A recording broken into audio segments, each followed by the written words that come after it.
to another episode of Vaseline with Stu. It has been a while. My computer decided to take a holiday or a vacation for those stateside units. So, Dingoes at Damour. This is the second scenario that Marc and I have enjoyed playing. AP 163 from the action pack number 16. That's from the land down under. I guess the boys down there submitted a bunch of scenarios. They have their own flavor. They have their own heart. And this is one of the scenarios. It's been a more popular one simply because the boards are already in Vassal. The Governor was another popular one simply because the board was in Vassal already. But what we have here is simple conflict between two units. The Australians and the Vichy French. The Vichy French are simply defending an enclosed area. The victory conditions are the Australians win at game end by controlling all building/rubble locations within the Vichy setup area. So pretty much all the buildings that you'll see in on the map. I don't think there are any on the bottom part. So you'll get the gist of it. Defending forces, 10 French units, no armor support, 1 artillery piece, 2 weak armored cars coming on, which will be AFBs, and versus 12 Australians with 4 leaders, which means solid mobility, and a array of 9 support weapons. With those on turn 1 are entering 2 Mark 6s, which are 10 firepower machine gun tanks, and 3 Bren carriers, 2 with bow machine guns, 1 with ATRs. Armor in this game is very weak, and all weapons, essentially all support weapons, can destroy tanks. ATRs, machine guns, mortars, sticks and stones may break my bones. Everything's going to be able to destroy these AFVs, so you don't need much. Now what we're going to set up here is this is the analysis of my defense, and this is the analysis of Marc's attack. So obviously I said up first I'm going to give my defensive analysis on how I intend to run my defense and why I run my defense, and then Marc will give a situational analysis on how to primarily attack the objectives. I mean, he has to go after them anyway. The way I defend them can differ, but the way he attacks them might remain the same. So a number of scenario special rules, they will be discussed in the scenario because it is a lot to do with my particular defensive array. All right, so let's get to it. This is a very short video, all about analysis. Give your thoughts. You've probably played the game, you've probably lost or probably won and say this is so easy. Lots of fun things happen in this game. But anyway, let's get to the thoughts behind the game. All right, well, welcome to Dingleberries at Damour, or Dingoes, whichever you prefer. AP 163 from the new Aussie pack, Action Pack 55 or whatever the hell it is. Not really sure which one it is because I don't have it. Marc's got the scenario, so I'm playing off of his information. Australians versus the Vichy French. What more can you love about this? ELR 3, Sniper 3, pretty standard. 5.5 turns, pretty standard. Do one thing and try to kill shit. So when I first looked at the scenario, I saw 5 AFVs that are going to be unhindered essentially for the first 2 turns, and 2 of them have shitloads of firepower. The 2 Mark 6s, I believe. I think they're over here, Mark side. They're not going to be labeled. 10 firepower weapons, you can see right here. 10 firepower weapons right above my head. I don't think it zooms any more than that. Lots of firepower. The bow machine guns for the other Bren carriers. They don't do bullshit in this scenario other than cut route paths, as they probably should be used for, I think. The last one, ATR, that's an anti-truck killer for the French. That's the best anti-tank weapon the French have. The French vehicles are 0 armor, so that means it'll be a 5 to kill, and because everything's in orchards, it will be within 6 hexes, because outside of 6 hexes, you can't see it, period. So it will be a 6 base to kill. I think that's what the kill ratio is, just a regular 5 up to a 6 for the range. Pretty easy to roll, pretty damn easy to roll. And those are 37s, you need to roll to hit. Yeah, they're not gonna hit shit because everything's hindered. Everything's hindered. That was my game plan. I can't see shit. I've got a 75 artillery piece. Can't set up in a building. I never set the shit up in the building practically anyway, because, you know, whatever. It can't hit shit either because it's in a building. And I have a mortar. All the stuff you ask yourself, what good is a mortar going to do when it's hindered by 2 or 3? I was thinking, say, hey, maybe use it for spotting fire. Guess what? +2 spotting fire, and then all your hindrances from your spotter. You're not going to hit shit. So I said, well, why would they put a mortar in this particular scenario? Why would they put a mortar in this scenario? So my key plan is to use the mortar in an obscure kind of manner. A lot of guys are playing this scenario right now. None of them I have seen them do what I'm going to do with the mortar. It doesn't mean it's good or bad. It's just a different game plan. That's what we cover like in Tactical Tuesday. That's what I'd love to generate in ASL chatter, but no one seems to do that. But that's the whole point of being able to look at these different scenarios, seeing how people just regurgitate the same defense. They've got their same stale, sit in the middle, go back. It's like, okay, I could do that. You know, you've got a bunch of dummies in this scenario. So the Australians don't really know where your troops are unless you fire them all. So if you can stay relatively obscured, take a couple pot shots, fall back, just let him move, take a couple shots, jump on a stack, hopefully get concealed, swing back. You know, you could do a little shuffle game in here. You could do a little shuffle game. Nothing's wrong with that. But my plan is, after reading the scenario special rules, SSRs, read the SSRs and interpret them. First 3 words in scenario special rule 1, EC are dry.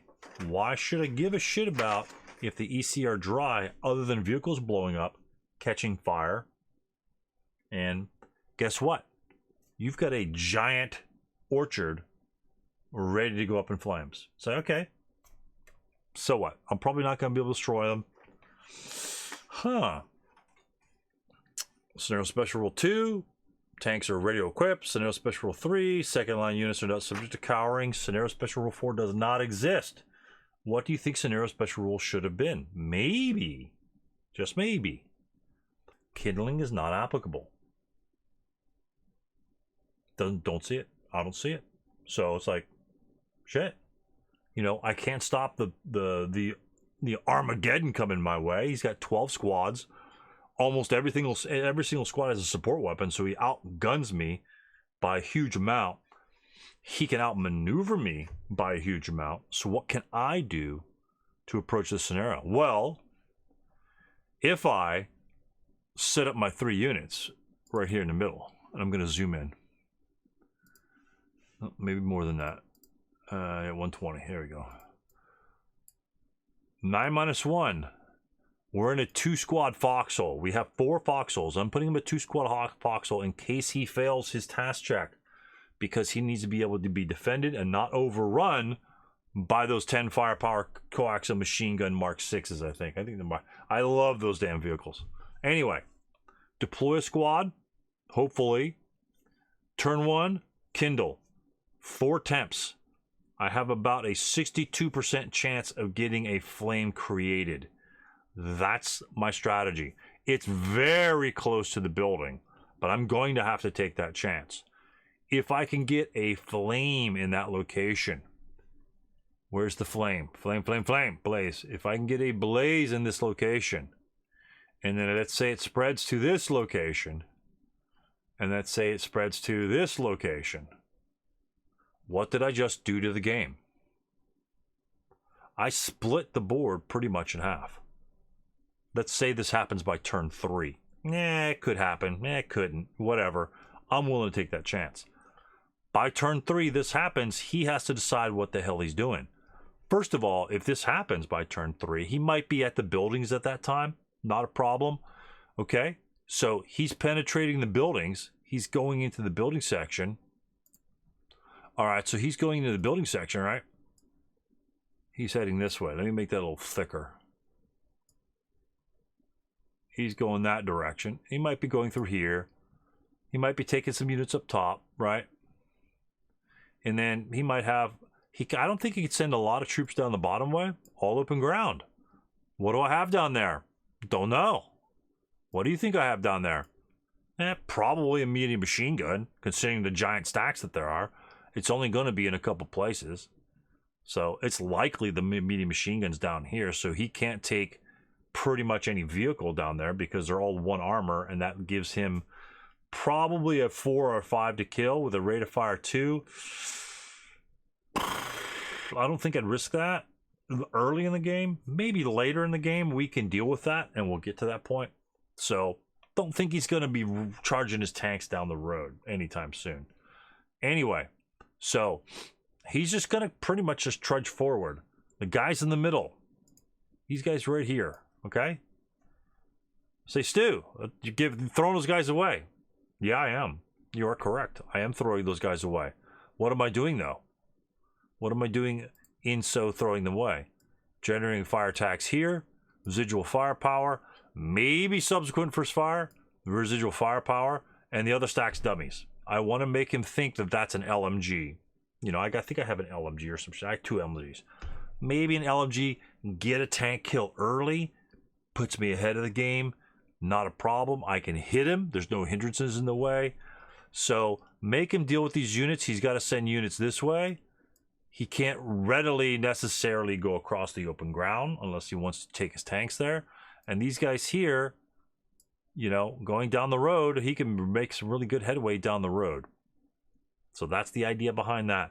Throw a unit away, slow him up a hex or 2. He's only got 5.5 turns to clear us out of all those buildings. If 1 or 2 of these stacks is delayed 1 or 2 hexes, that's essentially half a movement phase. I'm willing to sacrifice a squad to delay 2 stacks, a half a movement phase. Not a problem with that. Guys up top, this guy is real. He is real. He is a dummy artillery piece here. Artillery piece pretty much is a throwaway in this game. It may not be the best choice, but seeing as I have everything on the bottom, I would assume he'd only push a little bit of the guys up top. That's my thinking, and sending 1 or 2 squads. So he sends 1 or 2 squads up that way, you know, takes the building and comes around this way for the back counterattack. That's that's reasonable. I mean, that's fairly reasonable. And so at the end of the game, I might be able to take my unit and just simply, you know, at least advance him into the building. Can he respond to that? Absolutely, he can respond to that. But he'll have 1 close combat phase to do so. Is it a risk? Yeah, it's a risk, but it's kind of there. You know, it gives me good open ground shots over here. Not a lot of hindrances. Even if I have to come up, guys, right here in the middle, if he puts a big stack there, guess what? Point blank range. I need I think 4 or 3 for a critical hit. Rate of fire 1 on that weapon, I think. I think it's a 1. So I'm willing to fire intensive firing and blow it the hell up. It gives me a couple 12 shots. 7 morale, 12 units. That's going to be a 1 morale check average. Going to be a lot of guys broken, and when they break, they got a route. And they can't stick around there. And if this unit up top over here sort of went this way, and then he kind of comes back this way within 5 hindrance levels, those guys might actually die for failure to route. So, of course, there'll be no quarter on them. They'll be gone at that point. That's like a 5% chance of happening. That's what that is. But anyway, simple. I honestly think my plan's fairly simple. Burn this. I got a mortar here. Mortar's coming up on the hill. Enters this location here. What does that do for me? It's open ground. You can be overrun. I don't really give a shit. By that time I get up there, my armored vehicles are going to come on. What does that mean? That means my armored vehicles are going to be up here. Control. Defending my positions. I could put 1 or 2 of them up there. Do I need them? Maybe. Maybe not. Maybe 1 there. Maybe 1 over here. To fire on the open ground on the right-hand side. Or maybe 1 like right here. To fire on the open ground in case one's covering the left side, one's covering the right side. And the mortar's right here. What does the mortar see from that location? When I'm defending, my entire objective is to defend 1 frickin' building hex. And act like I want to defend the rest of them. I'm defending this with like 60% of my force. 1 building hex. Easier for me to defend. He's going to have to take point-blank fire shots. I could jump into close combat or even on that. And I've got the mortar here. What can the mortar see from this location? Well, it can see that's a clear LOS. This hex, this hex, this hex, this hex, that hex, because that's a marsh. And that won't be a blind hex.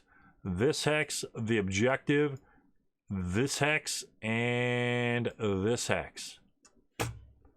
So the other hexes, variable. I might be able to see this hex. I might be able to see this one. Probably can't see that one. I can probably see this one and 1 over here. And of course I could see this hex and this hex. So pretty much everything in the valley, that 1 mortar with a 3 rate of fire is going to be able to fire on it. Maybe I'll get rate of fire, maybe I won't. But guess what? All those are woods hexes. -1 TEM. I'm going to be breaking units. That's all there's to it. If he throws infantry in there, going to break. That's why we have the wall. That's why we have our blazing wall up here. He's only got 2 ways to get in there. The back way, which takes time to go past the buildings, which I'm going to be defending, and then come around the back side. Right, past the buildings, come around the back side, or come through this way, through the marsh, and essentially the 1 or 2 hex approach. Is it feasible? We'll see. If he overcommits to 1 area, I think we got it. But it's ASL. Anything can happen in ASL. And I just like to change it up. You know, it allows me to kindle. Everything's dry. All the orchards will burn on an 8. The kindling will be an 8 or a 9, I believe. I think it's a 9. But I had 3 rolls to essentially make a 9 or a 10. It shouldn't be a problem. 62% chance I'll take. But other than that, once it blazes, we all need 8s. Okay? We all need 8s. And so that should be going up pretty damn quick, to be honest with you. 8's not too bad to roll. So anyway, that's kind of the plan that we're looking at here. We'll see what happens. It all depends on how aggressive he is and whether or not I could set up my troops here to get into position. All right. Thanks for watching. Let's hit the game. Double speed, everything, the whole 9 yards. It's actually a pretty quick game. So, yeah, hopefully enjoy it. And we'll go to Mark's comments after this on how he's going to attack my position. I wanted to start out with a defense because that will make more sense on how my defense is set up. And then you could take that information and see how he's going to attack and destroy my troops. All right? So here's Mark with his great addition to the scenario. Hi there, Mark Hanna here, working with Vassailing with Stu, the legendary Stu. Always a pleasure to work with him, great guy. Today, I'm giving you my pre-game comments for AP 163. As you can see, Dingoes at Damour.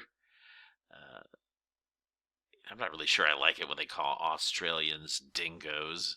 It's not very flattering, is it? But anyway, I am the Dingoes. Stu will be the Vichy French, and you can see his setup here. Actually, I see that he's set up a little further north than I expected, in fact. Let me check the scenario card quickly.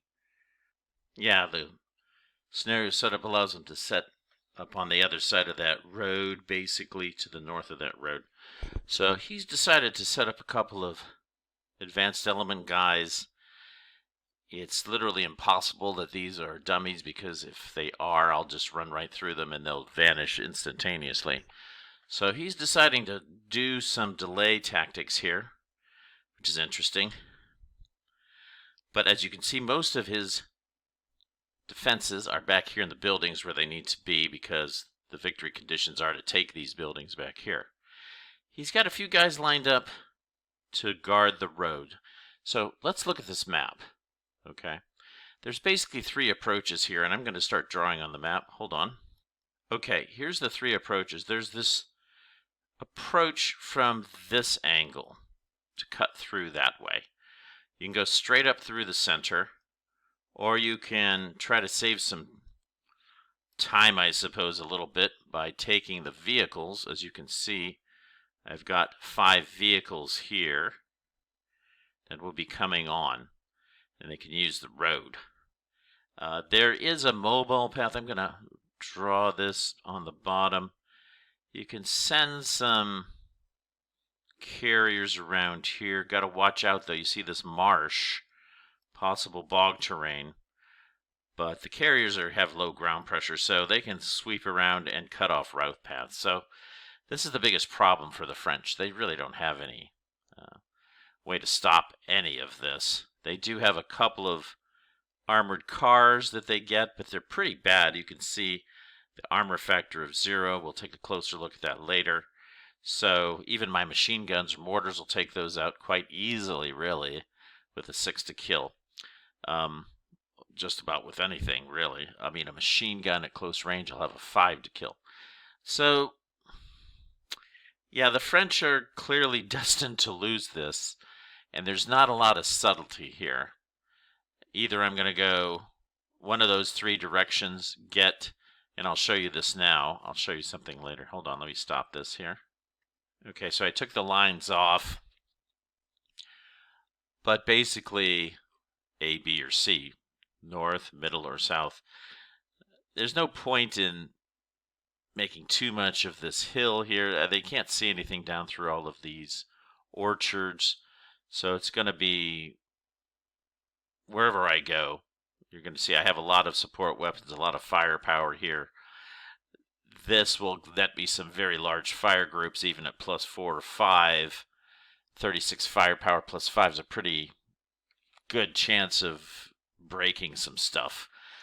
And there's not a lot of places to run once he does break, and I should be able to keep him DM. So that kind of explains this scenario in terms of the victory conditions, controlling all of these buildings. So I think it'll be a fun scenario. I don't think there's a lot of subtlety here. This isn't a nuanced scenario for us to be playing, showing all of our great techniques. Yes, I will be using smoke from the mortars. They've given me 3 of them, which is quite a few. That's really unusual. I think that's because the designer wanted the Australians to get some smoke, I suppose. That's the only reason I can think they'd have this inordinate number of mortars. Due to the depletion number. Might be a grudge kind of rule, but I've got 2 ATRs, which take out those blue vehicles. I've got 4 light machine guns as well. I've got 2 Mark 10s here. Take a look at these. These are quite nice. 10 machine gun factors. That's 20 point blank.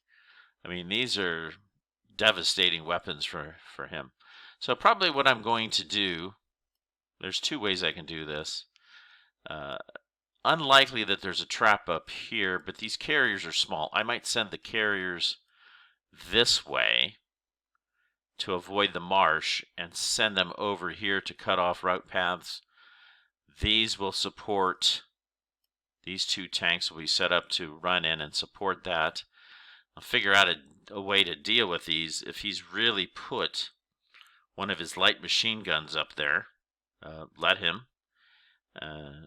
and we'll take it out early. So I'm not really sure what he's got up here in the front, but it's plain that he means some business. So I think he wants to try to delay me in order to hopefully, and if these guys don't break, then they can cut off route paths against me. So that's a little clever trick on his part to try to stall me right here. I'll have to deal with these effectively. So my plan for that is, I haven't established the exact plan for that. I can go into VBM freeze with carriers. That might be a little bit dangerous. Okay. There's an odd chance he might have put his gun up there. I think it's wise for him to put these 2 units here. It sort of makes you double think about his defense. But if it were me, I'd still put my gun back here where it can still defend in the end game, somewhere back here. So I'm going to presume that his gun is not up here for an early sacrificial run because I've just got too many infantry units here. So I think I'll probe these with half squads, make them shoot at me, then I'll see what's there and send a carrier in. He's also let me go ahead and, if I want to, shoot with some mortars to smoke him. Maybe he's trying to deplete my ammunition. That could be what he's trying to do. I have to credit Stu for this little setup here. Whatever it is, he probably won't want to lose too many squads, though.